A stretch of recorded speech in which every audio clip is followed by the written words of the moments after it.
प्रभु यीशु मसीह के अति मधुर नाम में आप सबको मेरा नमस्कार।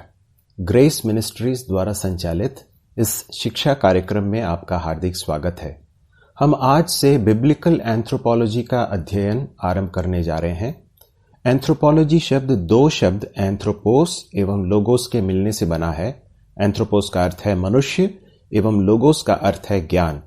अतः बिब्लिकल एंथ्रोपोलॉजी का अर्थ होगा मनुष्य के विषय में पवित्र शास्त्र बाइबल की शिक्षा। मनुष्य क्या है? यह एक ऐसा प्रश्न है जो दार्शनिक, धार्मिक और व्यावहारिक प्रश्नों में सबसे बुनियादी प्रश्न है।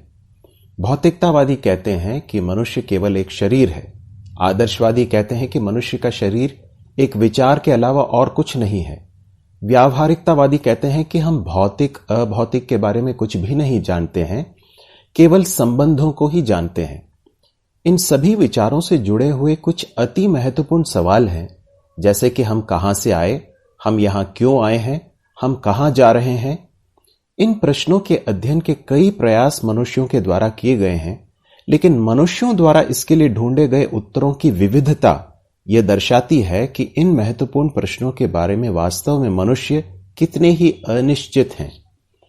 वे सब यह बताने का प्रयास करते हैं कि मनुष्य खुद मनुष्य के बारे में क्या सोचता है, परंतु केवल बाइबल ही मनुष्य के बारे में एक आधिकारिक और पूर्ण चित्र दे सकती है और उसके विषय में मूल प्रश्नों के सही उत्तर दे सकती है। ऐसा क्यों? ऐसा इसलिए क्योंकि बाइबल परमेश्वर का जीवित एवं सत्य वचन है तथा मनुष्य का सृष्टिकर्ता परमेश्वर स्वयं इसमें मनुष्य के बारे में बताते हैं कि उसकी सृष्टि, उसका पतन आदि किस तरह से हुआ, और इस लिहाज से मनुष्य का अध्ययन सही रीति से करने के लिए विश्वसनीय दस्तावेज केवल बाइबल ही है। हालांकि यह सच है कि बाइबल विज्ञान पर एक पाठ्य पुस्तक नहीं है, लेकिन वास्तव में ज्ञान के क्षेत्र में जिन सच्चाइयों को वह प्रकट करती है वे सब सही, सटीक और विश्वसनीय हैं। इस विषय के अध्ययन के दौरान हम इन बातों पर विस्तार से चर्चा करेंगे, जैसे मनुष्य का आरंभ कैसे हुआ, मनुष्य की सृष्टि की विशेषताएं क्या क्या हैं, मनुष्य की सृष्टि का तरीका क्या था, मनुष्य की संरचना कैसी है, मनुष्य का पतन क्यों और कैसे हुआ, जब मनुष्य का पतन हुआ तब क्या हुआ, और पतन के बाद मनुष्य की अवस्था क्या है। अतः मनुष्य के विषय में पवित्र शास्त्र बाइबल की शिक्षा को जानना अत्यंत महत्वपूर्ण है, क्योंकि यह जीवन के अन्य बहुत से महत्वपूर्ण विषयों पर हमारे दृष्टिकोण को प्रभावित करता है।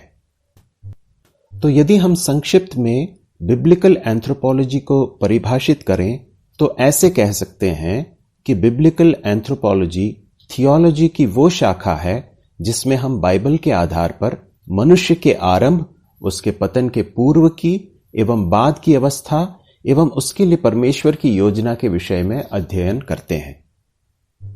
बिब्लिकल एंथ्रोपोलॉजी के अध्ययन के इस श्रृंखला में सबसे पहले हम मनुष्य की उत्पत्ति के विषय में अध्ययन करेंगे।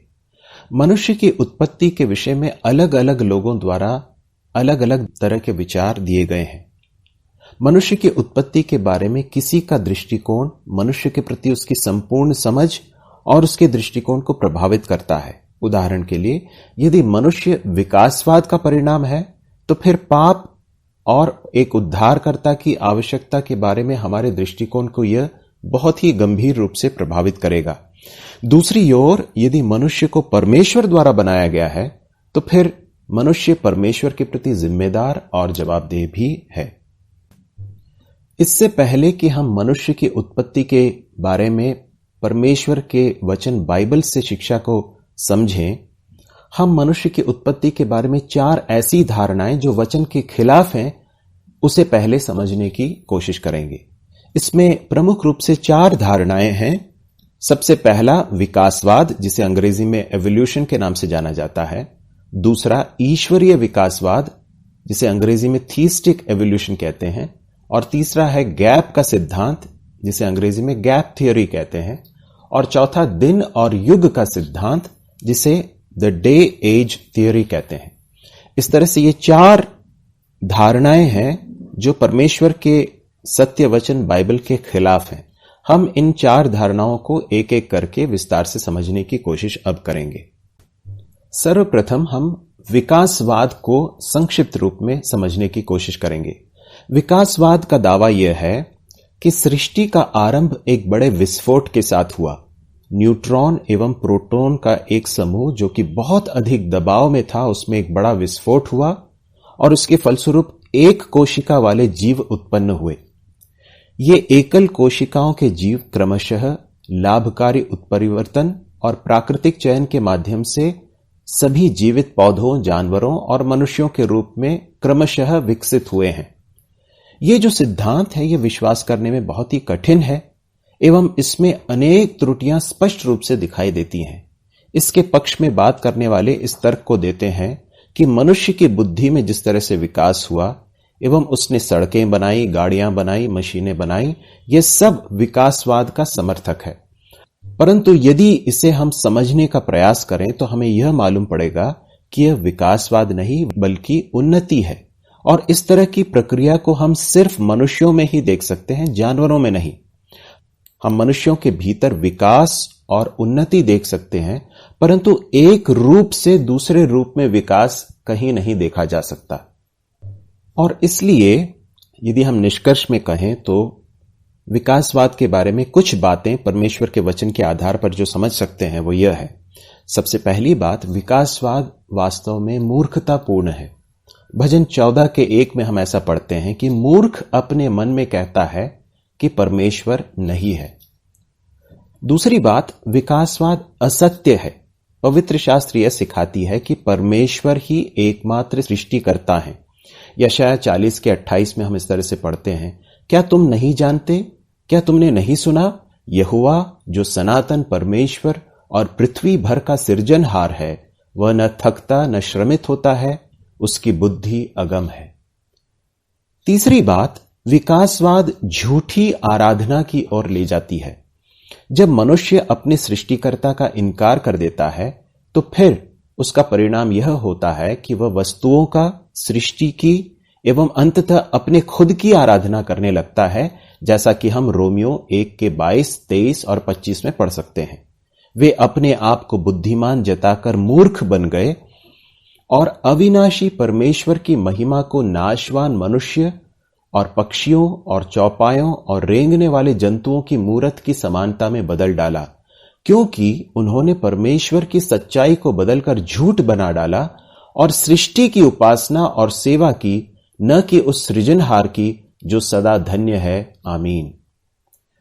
चौथी बात जो विकासवाद के बारे में हम समझ सकते हैं वो यह है कि विकासवाद वास्तविक विज्ञान के प्रति अज्ञान है। इस तरह से हम कैसे कह सकते हैं?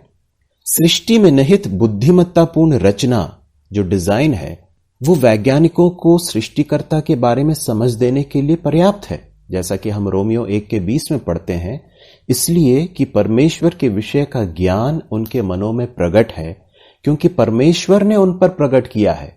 उसके अनदेखे गुण अर्थात उसकी सनातन सामर्थ्य और परमेश्वरत्व जगत की सृष्टि के समय से उसके कामों के द्वारा देखने में आते हैं, यहां तक कि वे निरुत्तर हैं। पांचवी बात, विकासवाद मनुष्य के उन्नत उत्पत्ति को कम होकर प्रस्तुत करती है। जब मनुष्य परमेश्वर का इनकार करता है तो वह इस बात का भी इनकार कर देता है कि कितने ही अद्भुत रीति से वह परमेश्वर के स्वरूप और समानता में बनाया गया है। दूसरी गलत धारणा पर मनुष्य के उत्पत्ति के विषय में जो हम देख सकते हैं वो है ईश्वरीय विकासवाद। इसका समर्थन करने वाले नास्तिक नहीं हैं। वे परमेश्वर के अस्तित्व से इनकार नहीं करते, परंतु वे यह कहते हैं कि परमेश्वर ने सृष्टि को बनाने के लिए विकासवाद की प्रक्रिया का इस्तेमाल किया, उसे निर्देशित किया एवं उसका नियंत्रण किया। तो वे एक तरफ यह कहते हैं कि परमेश्वर है और दूसरी तरफ यह कहते हैं कि सृष्टि के कार्य को करने के लिए परमेश्वर ने विकासवाद की प्रक्रिया का इस्तेमाल किया, जो कि वास्तव में हास्यास्पद है, क्योंकि विकासवाद एवं सृष्टि ये दोनों ही परस्पर विरोधी शब्द हैं, इसलिए यह धारणा भी असत्य है। तीसरी गलत धारणा है जिसे हम गैप सिद्धांत कहते हैं, अंग्रेजी में गैप थियरी कहते हैं। इसको मानने वाले यह कहते हैं कि उत्पत्ति के पहले अध्याय के पहले पद और उसके दूसरे पद के बीच में एक बहुत बड़ा अंतराल है। आदम की सृष्टि के पहले भी एक सृष्टि थी और वे कहते हैं कि पृथ्वी की उम्र जो इतनी अधिक दिखाई पड़ती है वो इसलिए है क्योंकि यह अंतराल अनेक करोड़ों वर्षों का है। वे इस तरह से इसलिए कहते हैं क्योंकि हम दूसरे पद में इस तरह से पढ़ते हैं कि पृथ्वी बेडौल थी और सुनसान थी और उस पर अंधियारा छाया हुआ था। तो वो ये कहना चाहते हैं कि परमेश्वर ने जब सृष्टि को बनाया उसके बाद वो सृष्टि विकृत हो गई और दूसरे पद और पहले पद के बीच में एक बहुत बड़ा अंतराल है। इसके विषय में इतना कहना पर्याप्त होगा कि यह सिर्फ अनुमानों पर टिका हुआ एक सिद्धांत है। चौथी गलत धारणा मनुष्य की उत्पत्ति के विषय में उसे कहते हैं दिन और युग का सिद्धांत, जिसे अंग्रेजी में द डे एज थियरी कहते हैं। इसके मानने वाले ये कहते हैं कि उत्पत्ति में सृष्टि के लिए वर्णित जो दिन है, 7 दिन बताए गए हैं, 6 दिन के अंदर सृष्टि को परमेश्वर ने पूरा किया, सृष्टि के कार्य को पूरा किया। उसके विषय में वे लोग ये कहते हैं कि इसमें जो वर्णित दिन है वे 24 घंटे के दिन नहीं बल्कि एक युग है। तो इस तरह से वे इस बात को प्रमाणित करने की कोशिश करते हैं कि जो सृष्टि का कार्य है वो अनेक युगों में पूरा हुआ। इसके विषय में इतना कहना होगा कि ये सब अविश्वास में से उपजे सिद्धांत हैं एवं इनका परमेश्वर के वचन के अन्य भागों के साथ सामंजस्य नहीं है। अब हम यह देखने की कोशिश करेंगे कि परमेश्वर का वचन बाइबल मनुष्य के सृष्टि के विषय में क्या हमें सिखाता है। तो बाइबल की शिक्षा क्या है? इसमें सबसे पहले एक बात जिसे हमें समझना चाहिए वो यह है, जिसे अंग्रेजी में कहते हैं फिएट क्रिएशन, या इसको अगर साधारण शब्दों में समझने की कोशिश करें तो इस तरह से कह सकते हैं कि बाइबल के अनुसार परमेश्वर ने 24 घंटे के आक्षरिक दिनों में सारी सृष्टि की रचना की, या दूसरे शब्दों में जो 6 दिनों के अंदर सृष्टि का कार्य परमेश्वर ने पूर्ण किया, वे 6 दिन 24 घंटे के एक एक दिन थे। 24 घंटे के आक्षरिक दिनों के लिए परमेश्वर का वचन क्या प्रमाण देता है? यदि हम इसके लिए प्रयुक्त जो शब्द हैं उसको हम इसके मूल भाषा इब्रानी भाषा में यदि देखें तो वहां पर जो दिन जो शब्द का प्रयोग हुआ है उसके लिए योम शब्द का प्रयोग हुआ है, जो शाब्दिक 24 घंटे के दिन के लिए किया जाता है। और उसके अलावा वहां पर सुबह और शाम इस तरह का जो वाक्यांश है वो बार बार हम इसका दोहराव देख सकते हैं, जो इस बात की ओर इशारा करता है कि ये 24 घंटे के दिन थे। निर्गमन 20 के 9 में, 10 में और 11 में हम एक 24 घंटे की सृष्टि पर जोर देते हुए हम देख सकते हैं। हम उसे पढ़ेंगे। 6 दिन तो तू परिश्रम करके अपना सब काम काज करना, परंतु 7वां दिन तेरे परमेश्वर यहोवा के लिए विश्राम दिन है। उसमें न तो तू किसी भांति का कामकाज करना, और न तेरा बेटा, न तेरी बेटी, न तेरा दास, न तेरी दासी, न तेरे पशु, न कोई परदेशी जो तेरे फाटकों के भीतर हो, क्योंकि 6 दिन में यहोवा ने आकाश और पृथ्वी और समुद्र और जो कुछ उनमें है सबको बनाया और 7वें दिन विश्राम किया।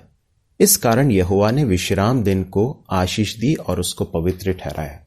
तो इस तरह से निर्गमन के पुस्तक में जब इस बात को दोहराया गया है और परमेश्वर का वचन स्पष्ट इस बात को बताता है कि 6 आक्षरिक दिनों में परमेश्वर ने संपूर्ण सृष्टि की रचना की और 7वें दिन को विश्राम का दिन ठहराया, तो ये पर्याप्त प्रमाण है इस बात को समझने के लिए कि परमेश्वर ने जो सृष्टि की है वो 24 घंटों के आक्षरिक दिन थे। अब हम मनुष्य की सृष्टि की कुछ विशेषताओं को देखने की कोशिश करेंगे। सिर्फ बाइबल का दस्तावेज ही हमें मानव जाति की उत्पत्ति के बारे में सटीक जानकारी देता है। मानव सृष्टि की कुछ विशेषताएं बहुत ही ध्यान देने योग्य हैं। सबसे पहली विशेषता यह है कि मनुष्य की सृष्टि परमेश्वर द्वारा नियोजित थी। हम इसे किस तरह से कह सकते हैं? उत्पत्ति की पुस्तक उसके पहले अध्याय और उसके 26वें पद में हम इस तरह से पढ़ते हैं, फिर परमेश्वर ने कहा, हम मनुष्य को अपने स्वरूप के अनुसार अपनी समानता में बनाएं और वे समुद्र की मछलियों और आकाश के पक्षियों और घरेलू पशुओं और सारी पृथ्वी पर और सब रेंगने वाले जंतुओं पर जो पृथ्वी पर रेंगते हैं अधिकार रखें। इस पद के आधार पर हम यह समझ सकते हैं कि मनुष्य को बनाने का कार्य परमेश्वर के ज्ञान पर एवं उनकी पूर्व योजना पर आधारित था। यद्यपि परमेश्वर ने जो कुछ सृजा था उसे अच्छा कहा, तो भी सृष्टि मनुष्य के बिना मानो अधूरी थी। ऐसा नहीं है कि मनुष्य को बनाने का विचार परमेश्वर के मन में बाद में आया हो, बल्कि यह परमेश्वर की पूर्व योजना का परिणाम था। और परमेश्वर ने मनुष्य को बनाने के बाद इस तरह से कहा कि उसने जो कुछ बनाया वह बहुत ही अच्छा है। इसका प्रायोगिक पक्ष यह है कि यदि परमेश्वर ने आदम और हव्वा को अपनी योजना के तहत बनाया, तो फिर मेरी और आपकी सृष्टि के पीछे भी उनकी स्पष्ट योजना है। मैं और आप इस संसार में संयोग से या गलती से नहीं आए हैं। मनुष्य की सृष्टि की दूसरी विशेषता हम उत्पत्ति के पुस्तक उसके पहले अध्याय के 27वें पद में एवं दूसरे अध्याय के 7वें पद में हम देख सकते हैं, और वह यह है कि मनुष्य की सृष्टि प्रत्यक्ष, विशेष और तत्काल थी। या इसे इस तरह से समझ सकते हैं कि मनुष्य को परमेश्वर ने सीधे अपने हाथों से सृजा, उसे विशेष रूप से सृजा, एवं यह एक ऐसा कार्य था जो तुरंत हुआ, या दूसरे शब्दों में इसमें किसी भी विकासवादी प्रक्रिया को शामिल नहीं किया गया था। हम पहले अध्याय उसके 27वें पद में इस तरह से पढ़ते हैं, तब परमेश्वर ने मनुष्य को अपने स्वरूप के अनुसार उत्पन्न किया, अपने ही स्वरूप के अनुसार परमेश्वर ने उसको उत्पन्न किया, नर और नारी करके उसने मनुष्य की सृष्टि की। दूसरे अध्याय उसके 7वें पद में हम इस तरह से पढ़ते हैं, तब यहोवा परमेश्वर ने आदम को भूमि की मिट्टी से रचा और उसके नथनों में जीवन का श्वास फूंक दिया और आदम जीवित प्राणी बन गया। मनुष्य की सृष्टि के लिए प्रयुक्त 3 शब्द यहां पर हम देख सकते हैं। पहला है उत्पन्न किया, जो कि इब्रानी भाषा में जिसे कहते हैं बारा, और दूसरा है बनाया, जिसे इब्रानी भाषा में जिसके लिए प्रयुक्त शब्द है आसा, और तीसरा शब्द है रचा, जिसके लिए इब्रानी भाषा में जो शब्द है वो है यात्सार। तो इन शब्दों के द्वारा हम इस बात को स्पष्ट रूप से समझ सकते हैं कि परमेश्वर ने मनुष्य को प्रत्यक्ष बनाया, सीधे अपने हाथों से बनाया, उसे विशेष बनाया, और यह तत्काल किया गया। इसमें किसी विकासवादी प्रक्रिया को शामिल नहीं किया गया था। प्रभु ने चाहा तो हम अपने अगले अध्ययन में मनुष्य की सृष्टि के विषय में और भी अधिक विस्तार से सीखेंगे। प्रभु के नाम की महिमा हो।